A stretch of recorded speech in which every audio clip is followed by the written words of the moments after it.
think this would have been the first week I was here. And me and two other junior fellows discovered that in the basement there's a magical cupboard full of mattresses. And that these mattresses are almost exactly the same width as the stairwells.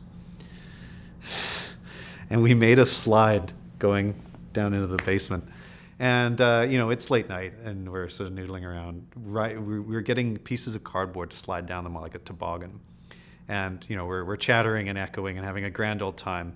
And as one of us is just poised to, slide down this 45-degree incline, the stairwell opens from the bottom, and John Fraser pokes his head through, looks up, looks at the mattresses, and just narrows his eyes very slightly, shakes his head, and then walks away.